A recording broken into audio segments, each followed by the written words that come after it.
This week, Neil and I discuss the controversial topic of the Church of Scientology and its core beliefs connecting it to an extraterrestrial history of our planet and of the human race.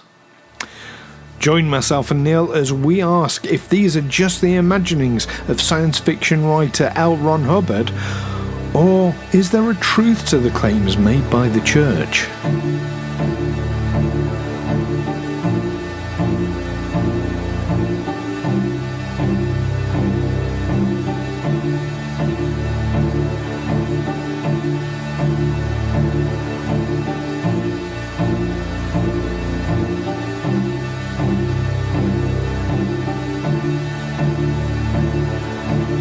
Aliens Explored is a weekly podcast exploring famous and obscure cases of UFO sightings, alien abductions and other strange events from both a believing and a skeptical perspective whilst keeping an open mind. I'm Stu Jackson, a professional actor and amateur ufologist with a particular interest in the crop circle phenomenon. I'll be debating that otherworldly visitations are real. The truth is out there. And I'm Neil Kelly. I'm a professional actor as well and used to work for the military as an intelligence analyst. I'll be arguing from a more doubtful point of view. I mean, it's all a bit far-fetched, isn't it?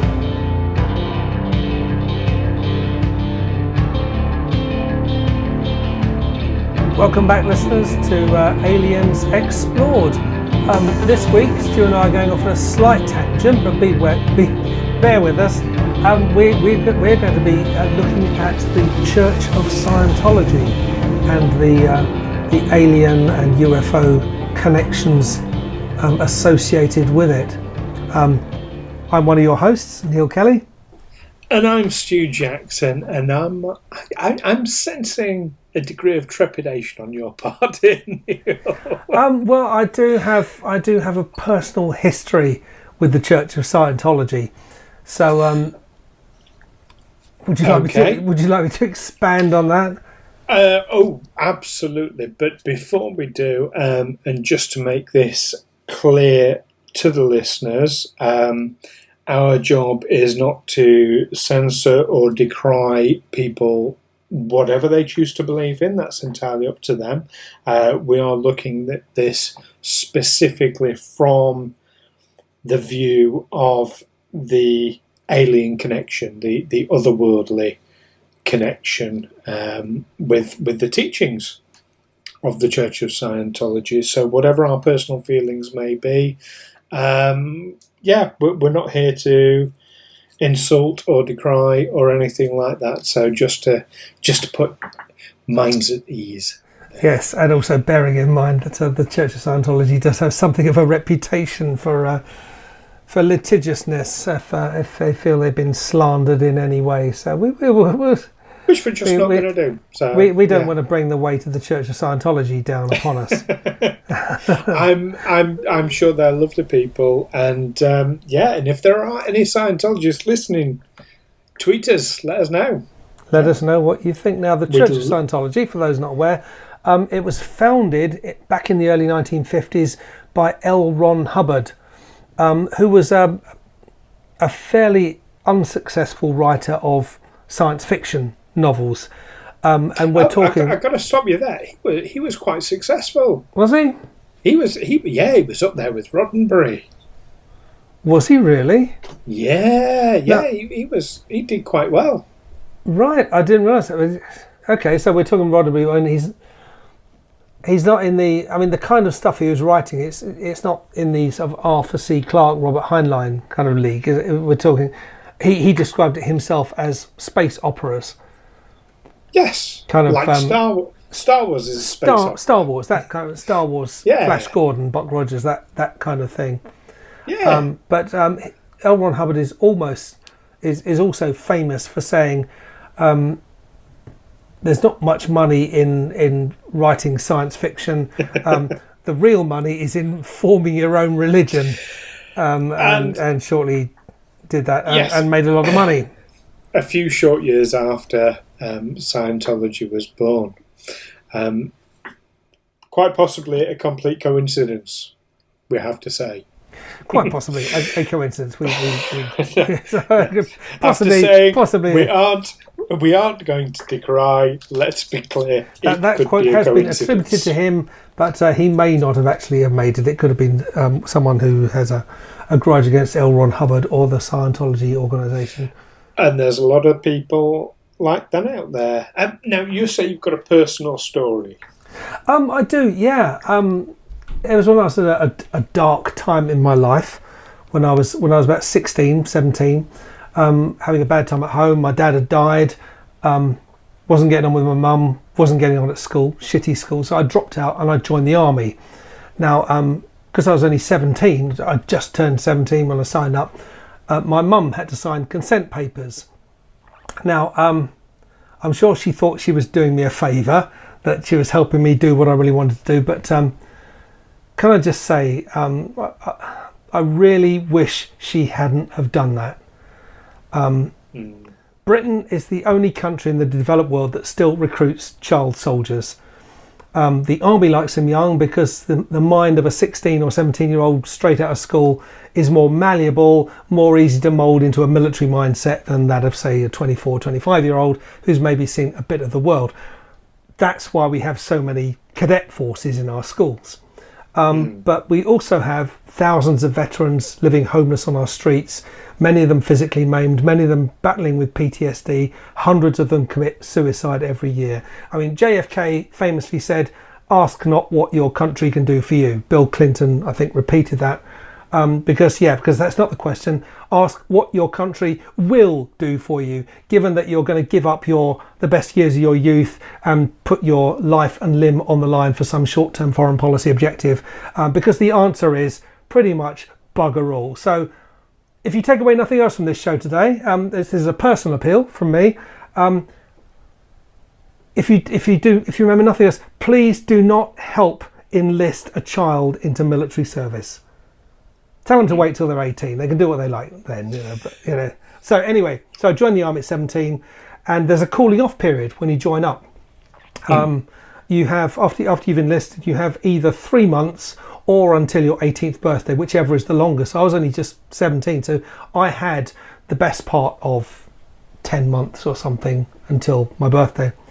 By which time, there's a culture, a very macho culture in the forces, what these days we'd call toxic masculinity. So it was a long time before I could find the courage to realise that the military life wasn't for me, and that I wasn't less of a man for not wanting to be in the army. Yeah. And so I requested, I wasn't getting on particularly well, so I requested to leave, and they said, well, this is just a review, you'll come back before the reallocation board and whatever, and it got delayed. So, I ended up before the board. It was meant to be just before my 18th birthday, but it ended up being just after. So that's when they said, right, you can't leave. And there was no negotiating. They said, ha, we got you. You're in. You're committed. So what are you going to do? So what I did was, the following Wednesday, I collected my pay and ran away. And I ran off. And I did. AWOL. Yeah, went AWOL. And I didn't really have much of a plan other than to just get into trouble. Just get myself into trouble and make them realise, we don't really want this guy. He's not been trained in anything. He doesn't want to be in the army, and he's just going to let's kick him out. I didn't really have the courage to go through it, but I was living rough on the streets of London for a little while. And one day I was walking down the Tottenham Court Road, and just a couple of doors down from Goodge Street Station is the Church of Scientology. And they were out on the pavement inviting people in for a free personality test. And it was starting to rain, so I thought, what the hell? And I went in and did this. It's basically a questionnaire about the kind of thing you would find in a magazine. Do you do this? Do you do that? Do you think of this? Do you wear lingerie in bed? Yeah, but sometimes have you ever contemplated suicide? Maybe I'm reading the wrong sort of magazines. Yeah, not your specialist magazine. I'm talking about things like Take a Break and Chat, those sorts of things. And got talking with them, and they said, well, we can help you get out of the army, because if you're you're a member of a religious cult, you can, as the army would deem you, you can. So I surrendered to the police, got taken back to the military, and said, well, I can't be in the army anymore because I'm joined a religious cult. And basically, they just yelled at me in the guard room, and I backed down because I was only a kid, and I was scared of them. And the Scientologists kept writing to me, but they didn't really do. I think more would have been required on my part, but I certainly did the basic course, the introductory course to being a Scientologist, which involves mainly sitting opposite someone. You're sat in chairs facing each other, knee to knee, and you just look each other in the eye, and you just stare each other out, and you've not got to laugh or whatever. If you smile or do so, the person invigilating will say flunk. That was the thing. They said flunk. Never forgotten that. Any kind of twitch, and they had this real thing that when you're talking to someone, you must look them straight in the eye all the time, and you'll find this with people who belong to religious, should I say cults? But that is the thing that they don't sort of. When someone's talking to you, they might look away, they might look around, they might gesticulate, but no, the Scientologists will keep staring you straight in the eye. Unwaveringly. That's what they're kind of training you to do. And I read their book. I read Dianetics by L. Ron Hubbard. I read it cover to cover. So I can say that I know something about what they're about. But of course, there's all sorts of other stuff that they don't reveal to you until later, which of course is much more well known these days. It is, but it's. I can see why you had the trepidation now. You're worried to get on their radar again in case they start writing to you. Yeah. So you forgot you're supposed to be. Yeah, you've missed a few meetings. We haven't forgotten you. So there's one specific aspect of Scientology that I want us to focus on with this, which is this belief that L. Ron Hubbard put forward of Xenu. I don't know how far you got in your training back then, or how much you've read up since. This is stuff that's come up later when they said, "Do you realise they believe this or do you believe that?" So the Xenu thing, the Thetan thing, the Thetan thing came up. Yes, I think Thetans is quite an early. I mean, it's part of Dianetics, isn't it? So, yes. Yeah. So for our listeners, L. Ron Hubbard put forward the concept that a dictator of the Galactic Confederacy, Xenu, brought billions of his people to Earth 75 million years ago, exterminated them all, and now their immortal spirits are dear to us as humans and are the cause of our misery and bad feelings. Now, their immortal spirits of these aliens, that's what are called Thetans. Is that sum it up? About, I think so. Yeah. So we inhabit these these flesh bodies, but yeah, we endure all these psychosomatic illnesses that are caused by this enduring trauma. Now there is a Scientology movie, a sci-fi movie based on all this. It was John Travolta's film Battlefield Earth. Now John Travolta is a guy who's had a fairly up and down career. He became a big star in the 70s. He was in a sitcom called was it Comeback Cotter? I think it was Comeback Cotter for about 4 years, playing a school kid. Let's see. Welcome Back Cotter. That was it. Which ran from about 74 until 77, 78, something like that. Or 76, definitely 76. And then, of course, his career really took off. He was in Carrie, and then in Saturday Night Fever, and then in Grease. I did not know he was in Carrie and Saturday Night Fever. He's definitely Saturday Night Fever. You know, he's Tony Manero. He's the main man in. I'm going to hold up my hands and say I've never seen Saturday Night Fever. I saw it twice. Because at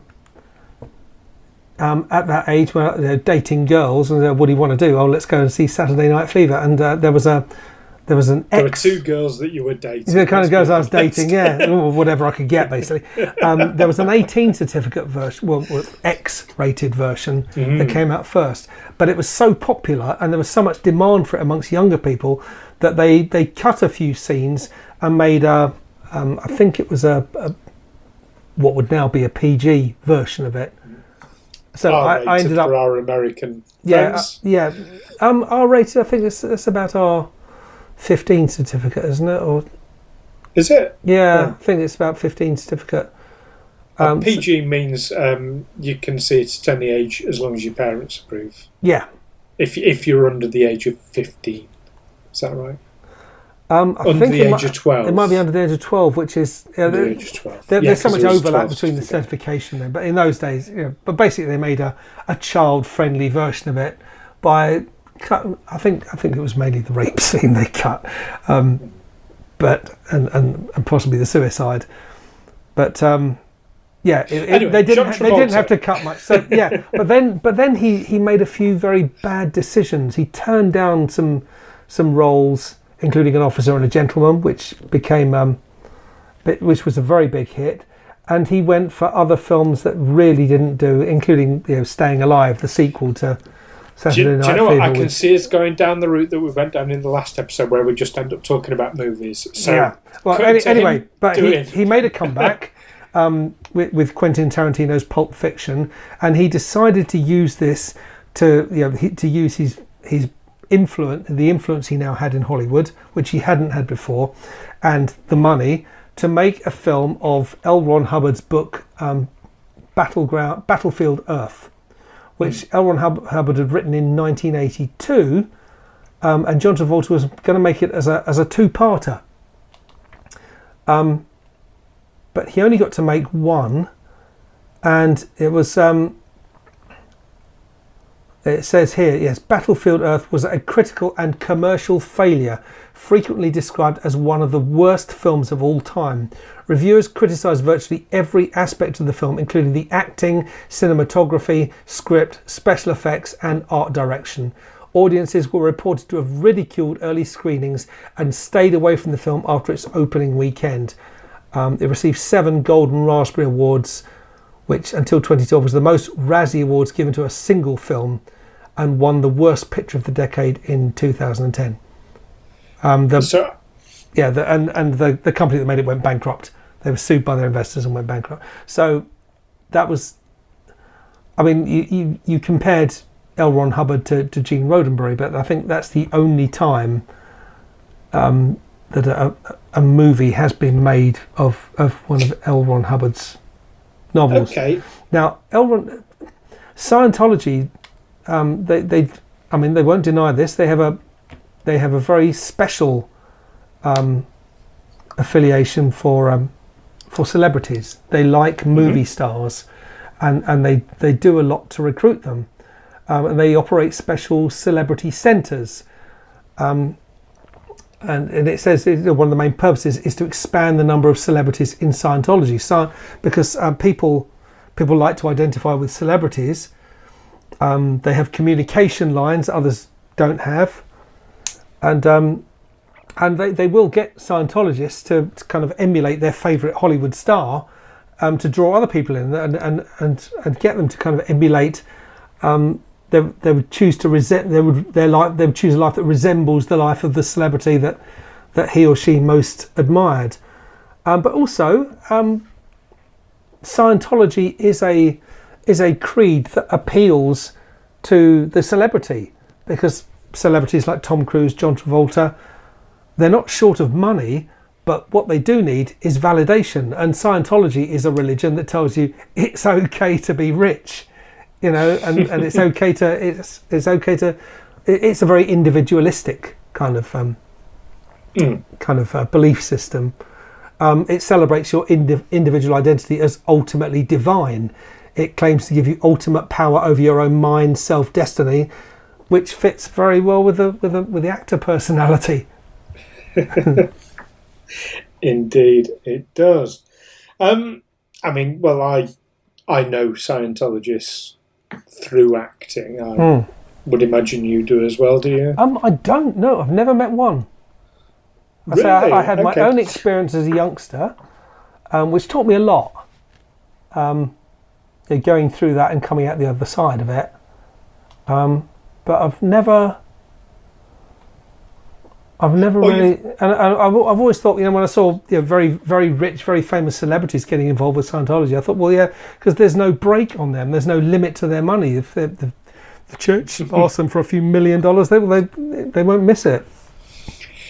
Of course, you've never met a Scientologist in acting that you know of. That I know of, no. Do you know of any do we have any mutual friends who? I can't think of any mutual friends, but so there was a chap, the first Scientologist I was aware of in my circle of friends is a chap I'd met on set, became friendly with. I'd known him for a few years. I used to go see his shows, he'd come and see mine, we'd keep in touch, we'd go for a beer every now and then. We never worked together except on that initial job, but yeah, we always kept in touch. And then one day, I forget what it was, him and his wife invited me and my then partner round for a meal, went round to his house, and there when you walk in was this massive, it was a bookcase like covering an entire wall. It was a huge thing, and all along there was every possible Scientology book you can think of, and there was cassettes and videos, and it was a huge library. And I mean, I dread to think how much money he'd spent over the years on this, and at the time I didn't really know anything about Scientology, so what's that? So, yeah, he was telling me all about it, and to be fair, he never tried to recruit me or anything like that. He talked fairly open about it. Looking back, possibly a little bit guarded, which, given the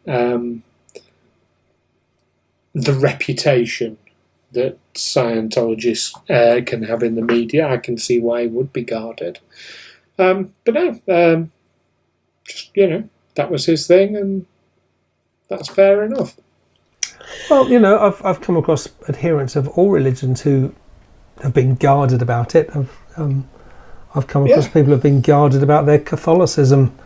Absolutely. Do you know what? Some people are nice people, some people are dicks, and it doesn't matter what religion they are. You get both. But actually, if you're talking about belief systems that I've come across as an actor, the main one I've come across it several times. Haven't stayed in touch with these people, but it's something called The Secret, where you ask the universe to bring you this, and you meditate and basically just ask for stuff. I've come across that a lot. This isn't, however, a religious or acting podcast. So, back onto the Scientology aspect of it. So, L. Ron Hubbard talks about this character Xenu, who we mentioned early on. The intergalactic dictator. The intergalactic dictator. Or the Galactic Confederacy dictator. Now, what I'm unsure of or unaware of, and you might actually know the answer to this, where did L. Ron Hubbard claim to have got this information from? That I don't know. I think, like so many other people, I assume that he's a science fiction writer. He's created these worlds for the purpose of telling a story. They're not entirely original worlds. They're worlds that people are familiar with from the old space operas. But he's woven it into a religious movement. But the idea that we are beings, immortal beings that go from life to life. I mean, that incorporates elements of Buddhism, doesn't it? The reincarnation, that you travel down the stream of time, going from life to life, inhabiting different bodies. It could be an amalgamation, combining religious beliefs like that with science fiction writings. Okay, but the idea that I think it's in Scientology also that we're going to eventually, like Christians will be saved when come Judgment Day, that they will be taken up body and soul. Those who are saved, that Scientologists will leave in a spaceship and they will go to the next planet. I believe so. I don't know that much about that aspect of it. But no, so I get what you're saying, but what you're saying there comes from the perspective of he made it up, and here's why he made it up. What I'm saying is whether we believe he made it up or whether he genuinely got the story.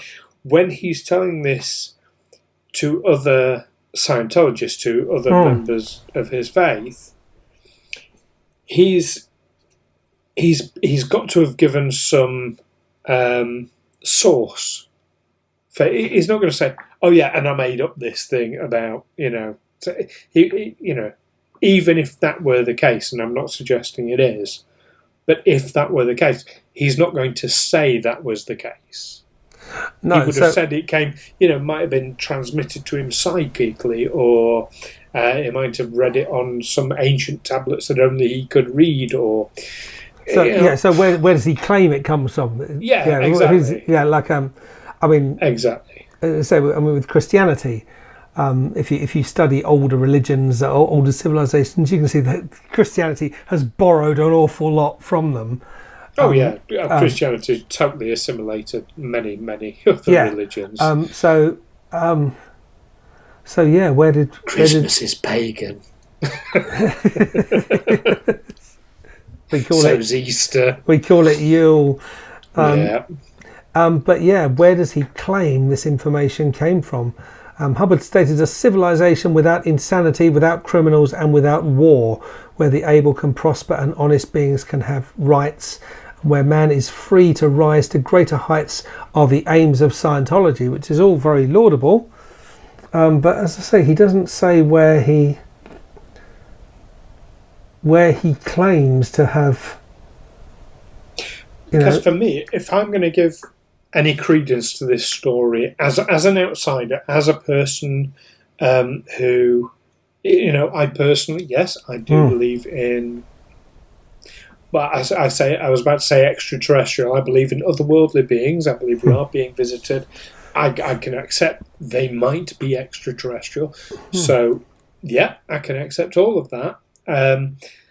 So if someone tells me this story, I want to know, well, where's it? Who told you? Because if you're asking me to accept this and believe it, quote your source.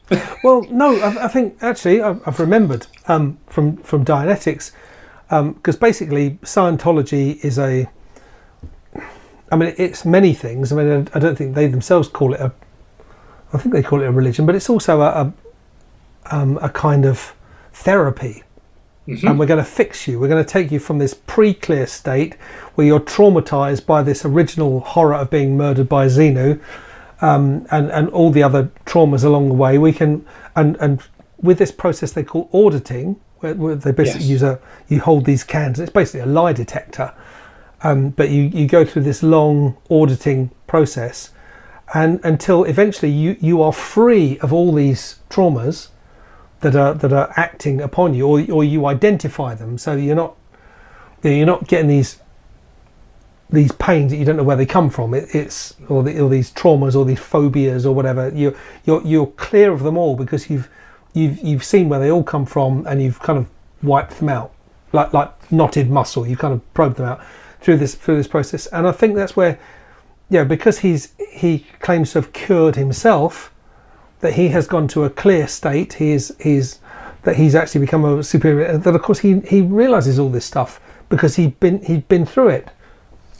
So, if I'm understanding that correctly, then he's claiming it was repressed memory that he has uncovered. Yes, If in himself, by clearing by reducing his thetan level, that has unblocked memories. Yeah. Okay. That we're still encumbered with. Okay. Do you know what? It's summary time. So Xenu, this galactic dictator, 75 million years ago, killing lots of aliens, and it's their spirits, their souls that are causing the misery in the world today. That inhabit us. That's us. That's who we are. Bearing in mind that any thoughts expressed are those of our own personal opinions without being disrespectful to anybody else's personal opinions or views. Neil, is there any credence in this for you? I'm going to have to say no. Otherwise, I'd be tempted to go and get involved with the Church of Scientology again, and I'm not. I'm not tempted to go and get involved with them. So no, it's. You're inclined to think he made it up. So I'm trying to be careful about what I say here. But I would say that I wouldn't go off and join the Church of Scientology to explore this further. Okay. I would explore it by other means, which are possibly hostile to the Church of Scientology, but I would rather read about them than experience them. No, what I'm saying is, do you accept L. Ron Hubbard's claim about Xenu and the history? It's curiously specific, isn't it? And I suppose I would have to go through the process of becoming clear myself to see it. But I mean, this idea that the reason humans are different from any species on the planet, any other species, that we're the only species that are aware of our deaths, that are aware of other planets and other dimensions and all this, that we're, so it was, is the product of alien visitation, that they've taken one particular breed of ape and decided, we'll give this one. We'll let this one move up the food chain with increased brain power.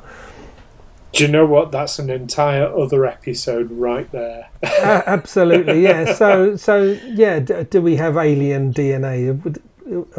Are we the result? Are we ourselves the result of an alien visitation? Which is effectively what L. Ron Hubbard's saying. So they said we are an alien visitation. We are the souls of murdered thetans living in flesh bodies. So in a simple yay or nay for you, do you believe it or not? No. I'm going to force you down this road. Yeah, no, I can't take that as and for me, read. this is one of those rare occasions when you and I see absolutely eye to eye. I think with all respect to Scientologists, and do you know what? I'm happy to be proven wrong. However, we're talking about a science fiction writer who famously said, if you want to get rich, start a religion. Then a few years later started a religion. And got rich. Got very rich. He's created this backstory that sounds like a science fiction story. No, that's... for me, there's absolutely no evidence to support any of this.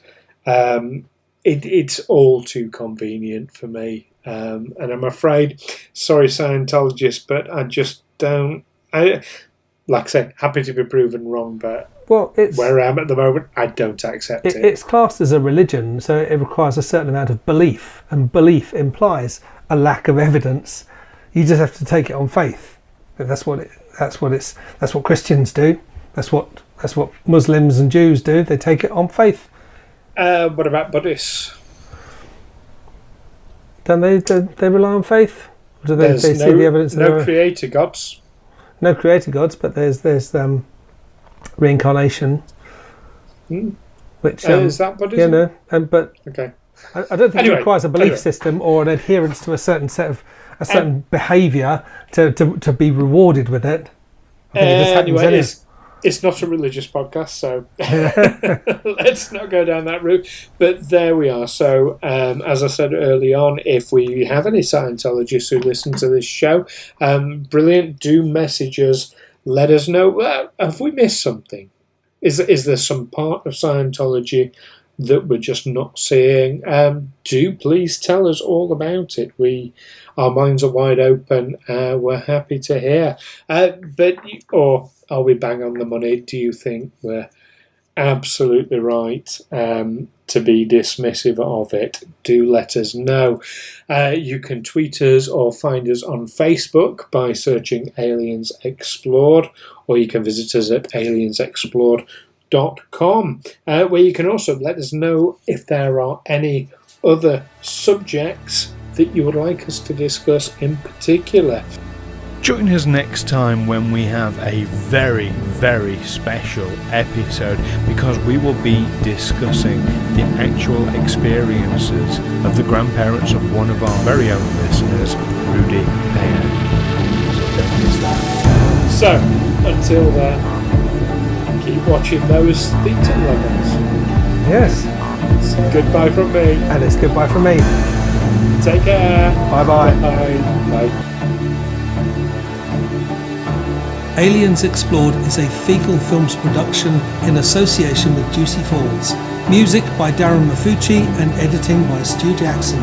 Find us on Twitter or Facebook by searching Aliens Explored, or visit us on aliensexplored.com.